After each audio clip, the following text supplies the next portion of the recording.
Ya, baik rekan-rekan, pada video kali ini saya akan menunjukkan cara bagaimana menghubungkan ESP32 dengan Dwin dengan protokol Modbus RTU. Untuk lebih mudahnya kita akan mengunjungi blog ini bermainwalkwi.blogspot.com dengan topik ESP32 dan Dwin dengan Modbus RTU ya. Ini kita buka blognya. Ya, di sini di Bermain Walkwi kita klik pada ESP32 dan Dwin Modbus RTU. Dan ya di sini saya menggambarkan ada dua tipe ya. Di sini Dwin sebagai master ya. Jadi keuntungan dari protokol Modbus RTU adalah kita bisa menghubungkan banyak perangkat ya. Kalau hanya komunikasi serial kita hanya bisa menghubungkan dua perangkat. Tetapi kalau kita pakai protokol Modbus kita bisa menghubungkan lebih banyak perangkat. Ketika Dwin sebagai master kita bisa menghubungkan ada PLC, ada Arduino, ada ESP32 dan sensor yang semuanya terhubung dengan jaringan RS485 ya. Dan hanya dibutuhkan dua buah kabel ya untuk bisa berkomunikasi dengan banyak perangkat ini. Itu kalau Dwin sebagai master. Kalau kita mau membuat Dwin-nya banyak ya, jadi kita mau mengontrol Dwin ya, beberapa Dwin dengan satu perangkat ESP32, maka kita akan bisa membuatnya dengan menjadikan Dwin sebagai slave ya. Jadi di sini Dwin 1 sebagai slave 1, Dwin 2 sebagai slave 2 dan seterusnya ya. Kita bisa gunakan Dwin sebagai slave untuk menghubungkan banyak perangkat Dwin dengan satu perangkat sebagai master ya. Oke, ini untuk keuntungan dari protokol Modbus RTU. Kita lanjut caranya bagaimana. Nah, di sini saya menunjukkan karena Dwin sebagai slave lebih mudah, saya akan menunjukkan cara Dwin sebagai slave dulu ya. Nanti di video berikutnya akan saya tunjukkan cara membuat Dwin sebagai master ya. Untuk Dwin sebagai slave ini kuncinya sangat mudah ya, karena sebenarnya hanya menambahkan satu konfigurasi bin file yang telah disediakan oleh Dwin ya. Nanti akan saya tunjukkan. Nah, ini supaya cepat kita mengunduh project yang sudah dibuat sebelumnya. Jadi kalau teman-teman belum melihat video ini, silahkan teman-teman membuka video ini. Dan di video ini saya menunjukkan cara komunikasi serial antara ESP32 dengan Dwin ya. Dan hasil projectnya bisa kita langsung download. Ini kita download saja di sini. Nah, ini ya Dwin ESP32 serial, kita download. Kita klik di sini ya, download. Oke, sudah selesai. Kita coba buka berkasnya. Kita lihat di download. Nah, ini ya Dwin ESP32 serial, kita ekstrak.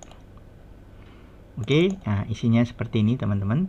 Kita coba baca dulu panduan di blog ini ya. Setelah itu ekstrak file tersebut dan kemudian buka folder Dwinset ya.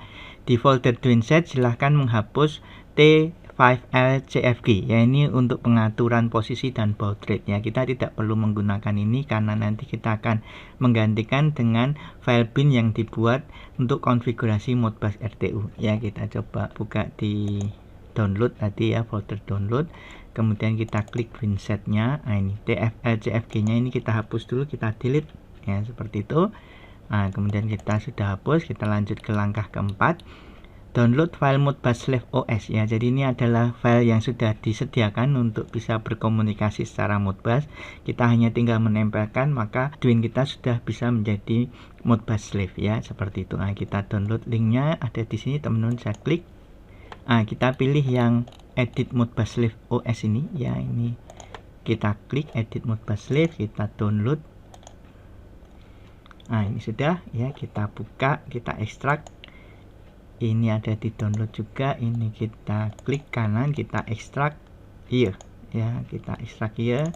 Nah, kita ambil di sini yang 115.200 baud rate ya. Kita buat ini supaya memudahkan kita, dan kita pilih UART4 ya. Kebetulan Dwin yang saya beli hardware-nya hanya memiliki TX4, tidak ada TX5-nya ya, tidak ada A dan B ya. Jadi kalau teman-teman membeli Dwin yang ukuran besar, kemungkinan ada UART5.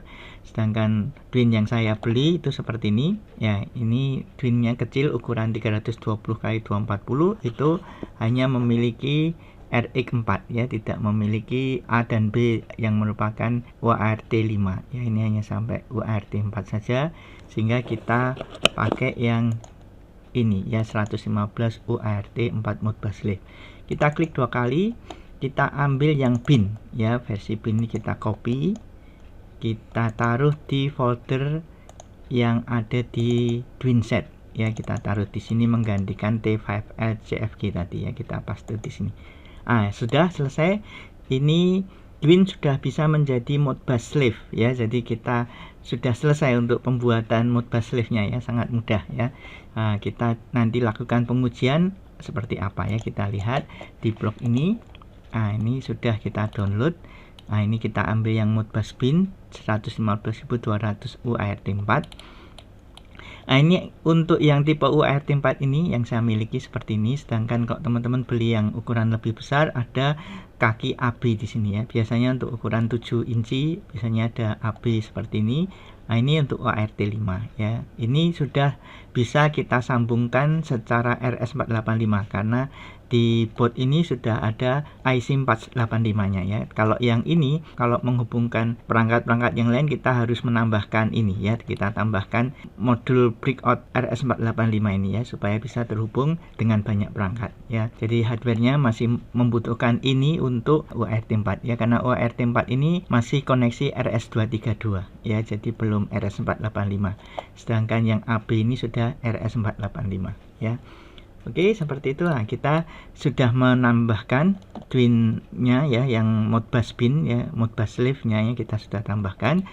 Kita sudah langsung bisa menanamkan folder Dwinset ke kartu micro SD dan kita masukkan ke hardware DIN ya, karena sudah selesai ya pembuatannya. Oke, kita ikuti ini, kita buka Explorer kita. Folder Dwinset adalah ini, kita kirimkan ke kartu micro SD. Ya, ini saya tunjukkan dulu kartu micro SD saya. Ini ada USB readernya ya, USB card reader. Ini kartu micro SD-nya ya, ini saya kopikan dulu ke sini ya. Ini saya masukkan di komputer, saya hubungkan ke komputer. Ini muncul ya. Oke, ini kartu micro SD saya sudah ada sebelumnya. Ini saya hapus dulu, delete dulu untuk folder yang sebelumnya. Ini saya ambil yang tadi, ini saya masukkan di sini ya, Dwinset-nya kita send ya. Oke ya, seperti itu teman-teman. Jadi ini sudah ada Dwinset yang baru yang bisa untuk menjadikan Dwin sebagai Modbus Slave ya. Oke, sudah, kita bisa lepas ini kartu micro SD-nya. Ini saya close dulu, saya lepas. Oke, sekarang saya masukkan kartu micro SD ini ke slot yang ada di Dwin ya. Jadi ini slotnya ada di sini. Ini saya masukkan. Kita upload atau kita download ya, istilahnya kita download file yang ada di kartu micro SD ke Dwin. Kita hubungkan, kita beri koneksi. Seperti ini. Kita tunggu sampai muncul tulisan N ya. Ini sudah muncul file yang terdownload ya. Jadi di sini kalau teman-teman lihat, ini saya tinggikan sebentar supaya kelihatan.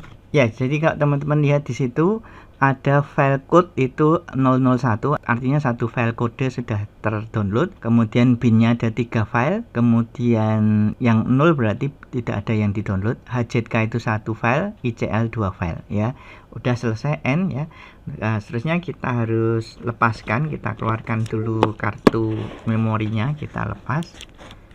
Sekarang Dwin sudah bisa digunakan sebagai Modbus Slave ya. Kita masukkan lagi satu dayanya, suplai tegangannya ya. Ini saya menggunakan converter USB to TTL. Ini kita sudah bisa menjalankan Dwin sebagai Modbus Slave ya. Oke ya, sudah selesai. Jadi di sini kita akan lakukan pengujian. Jadi di sini Dwin sebagai slave, kita akan gunakan software yang namanya Modbus Pol sebagai master. Ini bagi rekan-rekan yang belum memiliki Modbus Pol, silahkan bisa dicari ya di internet untuk di-download. Ini saya menggunakan Modbus Pol dan kita bisa tambahkan di sini ya. Jadi di sini saya membagi kotak data ini, jadi ini kita beri nama ini kotak data. Kotak data ini berisi data yang sesuai dengan tipenya ya. Di sini kita menggunakan alamat 0x5000 sampai 0x5007. Maka kita harus buat kotak data yang sama 0x5000 sampai 0x5007 ya. Kita klik pada setup, kita pilih read write definition-nya.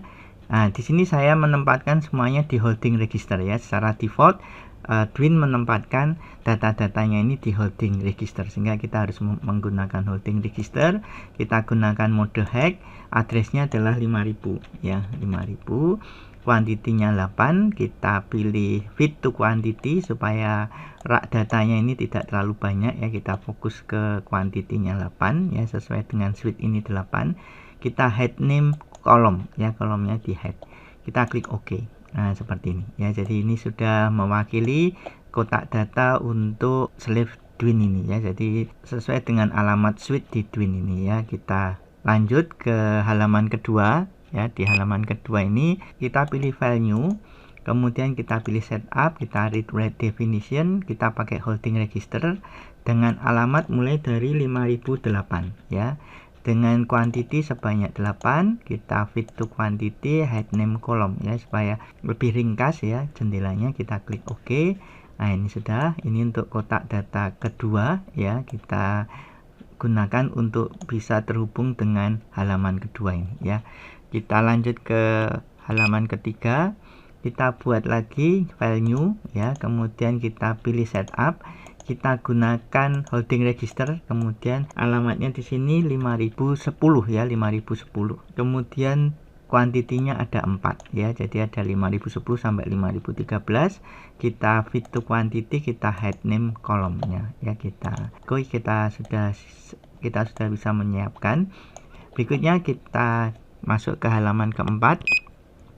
Di sini di slider ya, kita buat file new lagi, kita pilih setup, kita pakai tipenya holding register, kemudian alamatnya adalah 5014 ya, 5014, kuantitinya hanya 2, 5014 dan 5015 ya. Kita pilih fit to quantity head name column ya. Kita klik OK. Seperti ini untuk kotak data keempat ya. Kemudian terakhir kotak data untuk grafik ya. Nah, di grafik ini alamat untuk kurva dinamis dia di alamat 310 ya, 0310 ya. Oke, kita buat, kita file new, kemudian setupnya kita isi mulai dari 310. Nah, 310 kuantitinya sebanyak 6 ya. Kenapa 6? Jadi 6 ini berisi setting data dan nilai data ya. Di nilai awalnya adalah 5AA5. 5AA5 itu untuk men-trigger grafik ya di awal. Jadi harus ada perintah 5AA5. 5AA5 itu kode heksadesimal. Desimalnya menjadi 23205. Coba saya buka kalkulator saya. Jadi triggernya adalah 5AA5 ya, seperti ini. Desimalnya adalah 23205 ya, seperti itu ya. Kita klik send. Nah, ini tidak bisa terisi. Kenapa? Karena memang model datanya itu hanya sekali diperbolehkan untuk men-trigger ya. Oke, kita lewati dulu. Kita masuk ke data kedua adalah 512 ya. 512 ini adalah untuk membuat dua grafik ditampilkan bersamaan. Nah, 512 ini kalau dijadikan heksadesimal itu adalah 0200. Jadi ini adalah setting untuk membuat tampilan grafik menampilkan dua grafik sekaligus ya. Atau lebih mudahnya saya tunjukkan ini ya, bagian dari data yang ada di sini. Nah, ini. Jadi 23205 itu adalah data heksadesimal 5AA5. Itu untuk mengawali grafik ya. Jadi men-trigger grafik kita menggunakan nilai data ini. 512 itu kalau dibuat heksadesimal menjadi 0200. Ini artinya ada dua grafik yang akan ditampilkan. Kemudian berikutnya data desimal 1 ini untuk membuat channel 0 dengan datanya adalah berupa 1 word. Isi datanya adalah di angka berikutnya ya. Data grafik 1 ini bisa diisi dengan angka 0 sampai 1000 ya, bebas.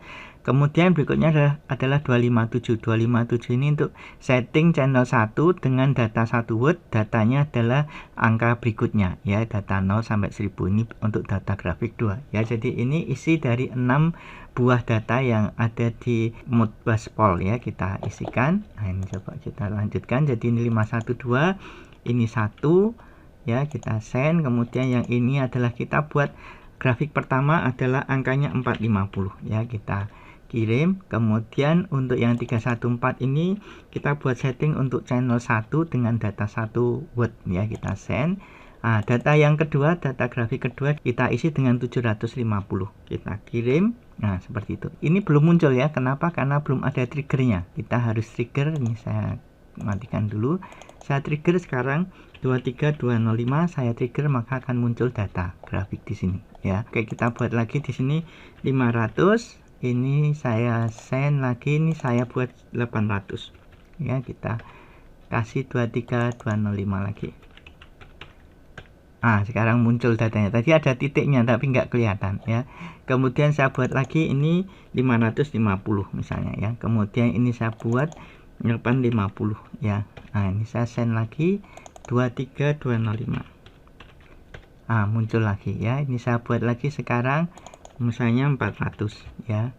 Kemudian ini saya buat 300 ya. Ini saya buat seperti ini, saya kirim lagi 23205, saya kirim. Nah, seperti itu ya teman-teman. Saya buat lagi ini 100. Ini saya buat 950 misalnya ya. Oke, saya kirim 23205.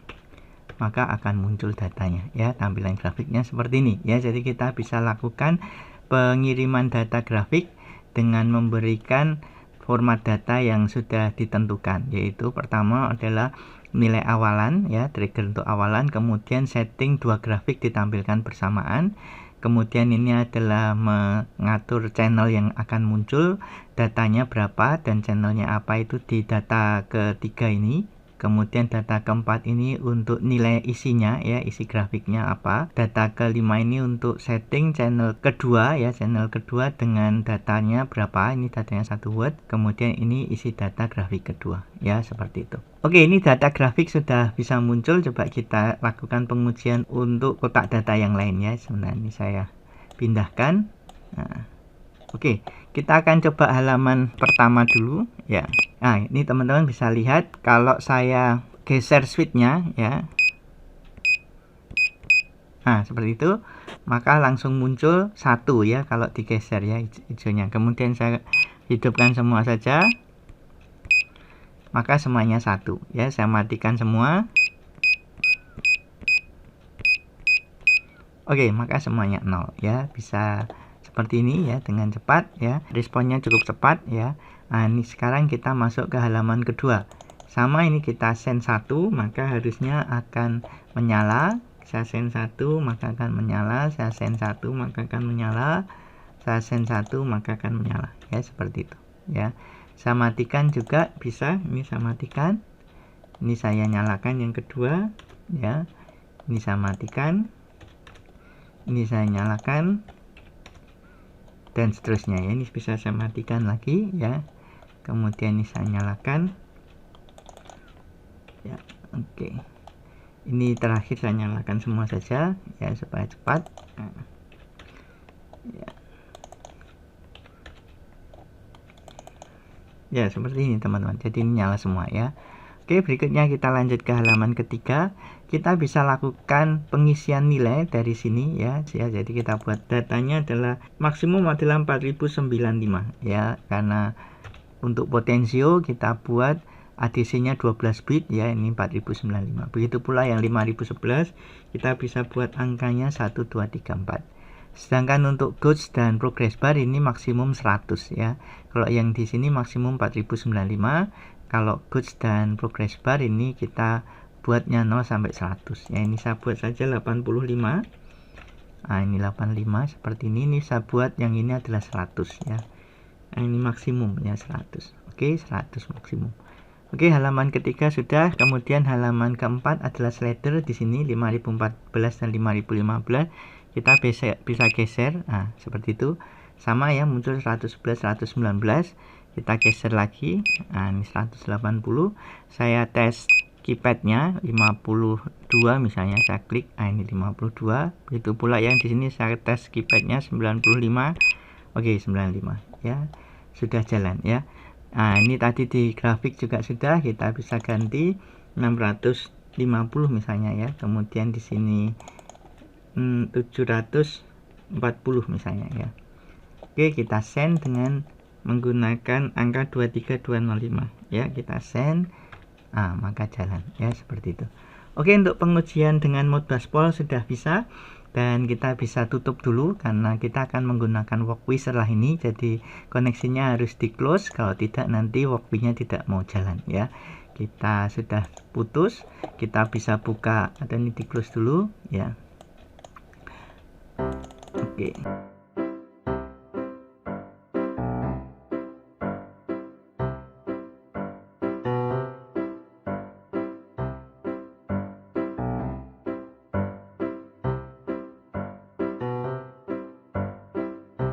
Nah, kita buka walkway-nya. Di sini teman-teman bisa lihat walkway-nya ada di ini di sini walkway-nya kita bisa klik.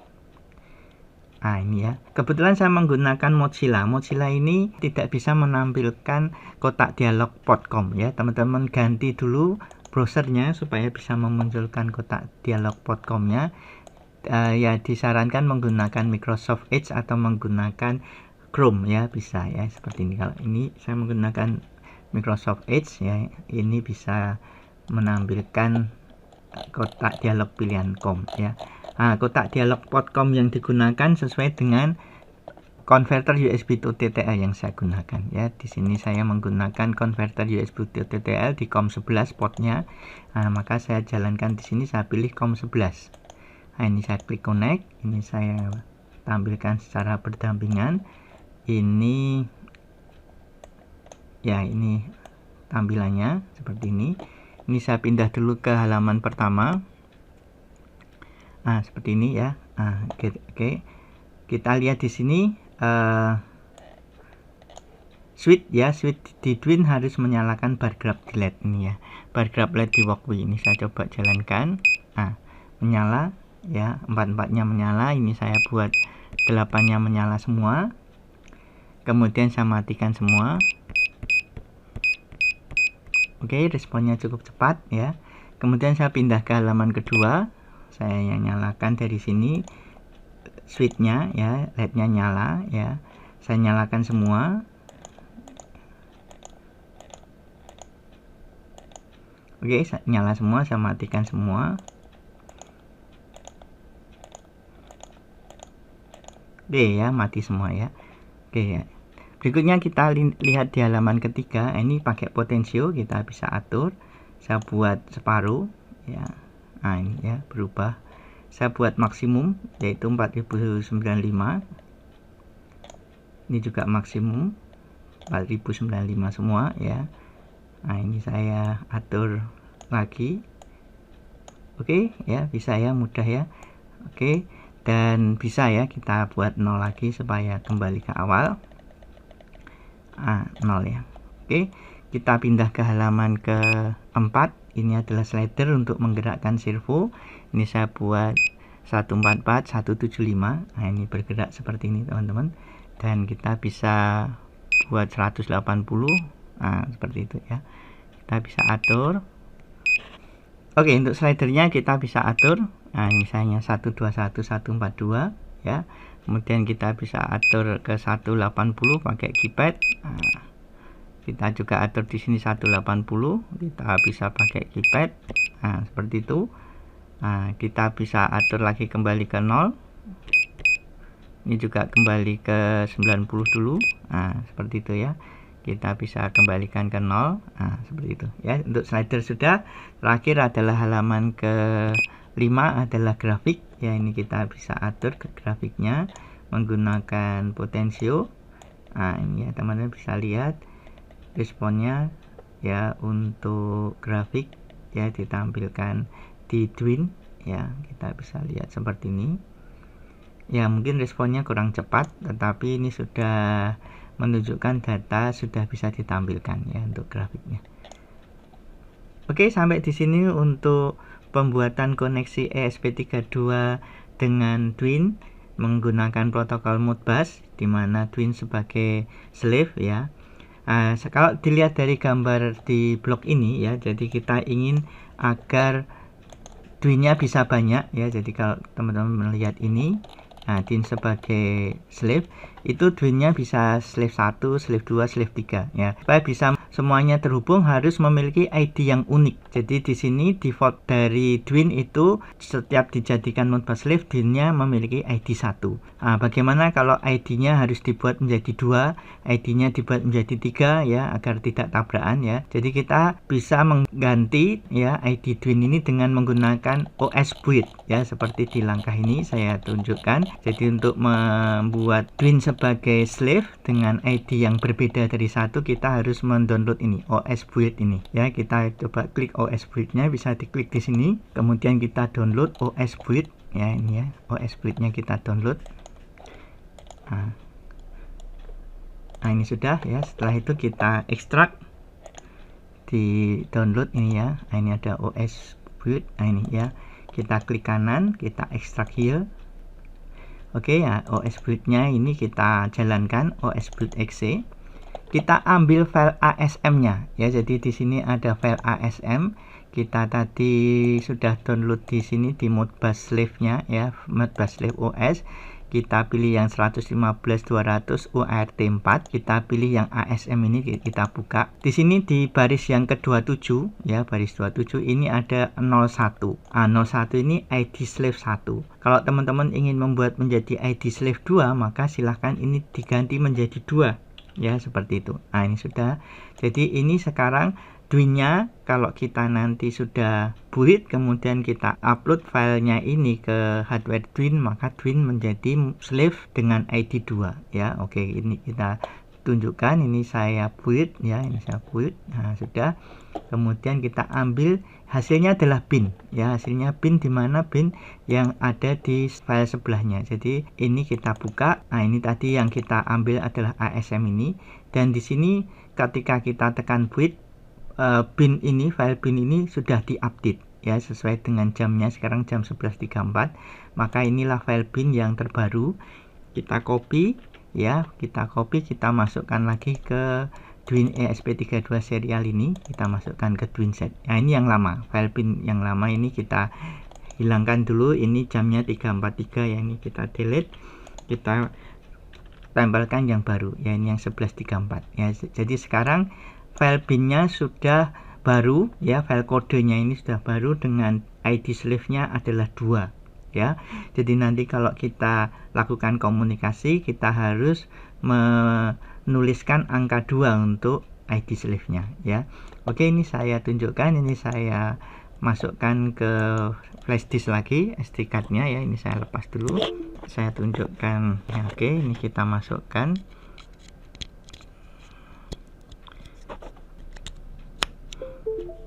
Oke, flash disknya sudah saya masukkan. Ini saya hapus dulu flash disk yang lama, saya delete ya, isi yang lama ya. Kemudian yang baru ada di sini, ada di sini ya, ini yang baru kita buka Dwin set. Ini kita klik kanan, kita send ke USB nya ya, USB reader. Oke, sekarang sudah ada di sini. Kita sekarang masukkan ke slot Dwin nya ya. Oke, ini sudah.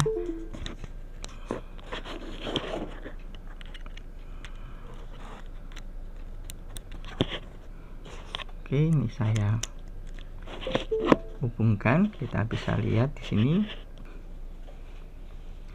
Oke, kita tunggu sampai selesai ya, masih proses ya. Sekarang bisa kita lepas powernya, kita ambil SD card-nya, kita hubungkan lagi ya.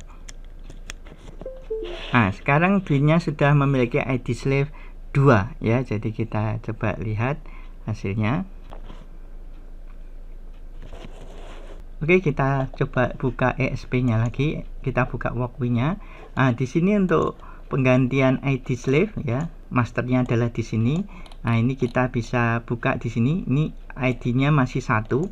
Kita ganti saja dengan angka 2 ya. Jadi di sini kita ganti dari 1 menjadi 2. Nah, supaya ID slave yang baru itu bisa kita akses ya. Jadi ID slave yang sekarang adalah 2, kita ganti dengan cara mengubah kode di baris 50, 53, 56, 59 dan 62 ya. Kita save, kita jalankan, saya jalankan simulasinya. Nah, ini muncul kotak dialog port COM-nya. Ini saya pilih COM 11, saya connect. ya. Jadi sekarang ID slave-nya sudah 2 ya. Jadi teman-teman bisa lihat ini kalau saya jalankan apakah bisa menyalakan LED-nya. Ya, LED-nya bisa nyala ya. Jadi ID slave-nya sekarang sudah betul. ID slave-nya sudah berubah. Sekarang ID slave-nya sudah berubah menjadi 2 ya, seperti itu. Oke, sampai di sini untuk pembuatan koneksi ESP32 sebagai master dan Dwin sebagai slave sudah selesai ya. Teman-teman bisa mencoba menggunakan Dwin ya, cukup bagus, fleksibel, dan kita ini untuk slidernya kita coba jalankan. Bisa ya bekerja. Dan terakhir adalah untuk grafiknya ya, ini sudah bisa bekerja ya. Oke, jadi dengan membuat Modbus slave untuk Dwin, kita bisa menghubungkan banyak Dwin ya. Dengan satu perangkat ESP32 kita kontrol dan monitor banyak Dwin sekaligus. Oke, untuk video yang berikutnya saya akan bahas mengenai Dwin sebagai master. Sekian dulu, dan atas perhatiannya saya mengucapkan terima kasih.